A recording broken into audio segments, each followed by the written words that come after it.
Still recording? Uh, is it? Is it on? I think it's on. Alright, guys. We're coming at you from California State University Northridge. We're doing our research presentations for Music 309. We have Alyssa here and Erick, and somewhere down there is Alexis. My name is Pedro. And my paper, I did my paper on son jarocho, on the reinterpretation of son jarocho here in the United States. Son jarocho is a regional son from Mexico, and who that originated in Veracruz in around the 18th century. Now, this music has a long history of representing marginalized groups of people, and it was banned at some point, but the natives, indigenous, appropriated this music, and they kept it alive by means of fighting as a means of fighting back. Today, however, we find son jarocho in the East Los Angeles community, but also in other parts of the country. Richie Valens was actually the forefather and probably the biggest pioneer in this genre of music. With the introduction of La Bamba, he fused a son jarocho song and added elements of rock and roll, and what came out of it was the world famous La Bamba. Thus giving the Chicano image a voice and an identity. All right. So I did mine on salsa, salsa music, and how it has come over to the U.S. And all the artists that have helped, bring it over, and how it has transformed as well. So, like salsa music, what it means. Many of you probably already know that salsa is like a sauce, right? Because its literal translation from Spanish to English is sauce. The term was first coined in Cuba when they were experimenting with the types of rhythm. They used salsa to describe it because it was very rich in flavor. It had a lot of different rhythms. So they started calling it salsa, and eventually it picked up as its own like genre, and it was able to be identified as a genre.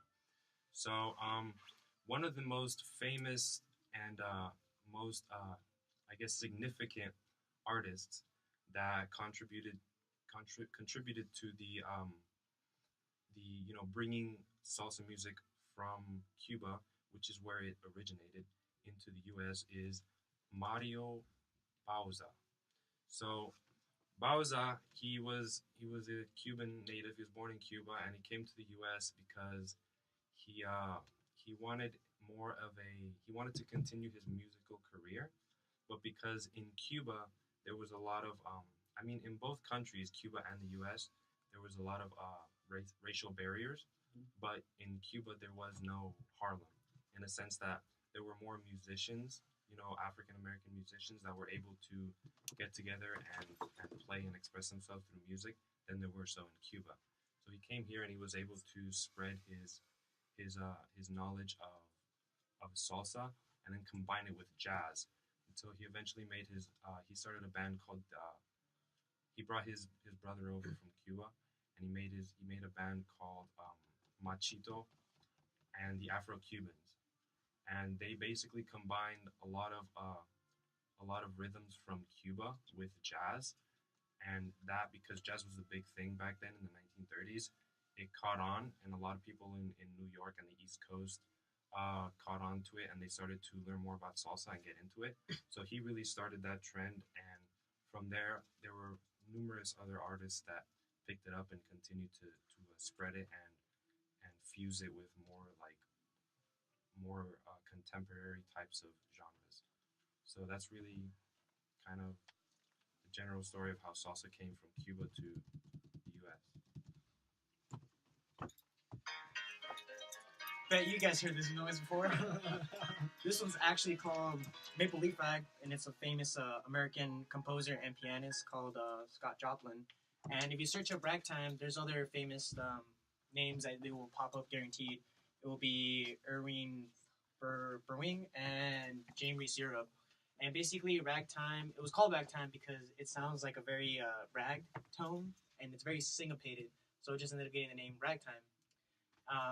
Ragtime was very associated with sexy dances back then, and a lot of upper class people looked down upon it because people in clubs would be dancing like having all these sexy dances, which people did like. Which Sound Alexis is now going to demonstrate. No. And it was a great an early turn of the century because it was during the main composers were African Americans of ragtime, and the main instruments were piano and banjo. So it flooded the music industry in the late 1890s and then like the early 1900s, but then died out immediately in the 1920s when blues and jazz came about, and mainly ragtime was the opening to those. So that's maybe about ragtime. Cool. So my name is Alyssa, and I wrote my paper Come on, on. Sarah. My name again is Alyssa, and I wrote my paper on spiritual/gospel music. I found that religion is a highly debated topic, and as a fellow college student, I've noted that many of my peers aren't very religious, and there's always back and forth topics. And I think what's a little undebatable is the what religion does for people and its effect on certain people, and the concept of belief and how religion and further than that, singing in a group like a church choir can provide a sense of community and understanding within any group.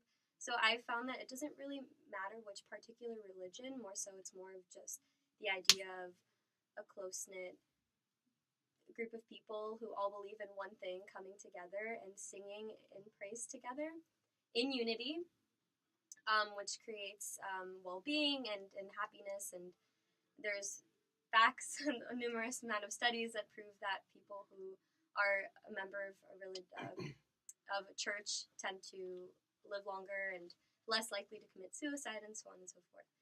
So I found that in my studying that religion and spiritual and gospel music is a very influential factor for people, and it helps them live long, happy, fulfilled, established life. That's Yay! Yay! All right, everybody. it. Yay, that's it. All right, thank you guys for joining us. Hope to see you next time.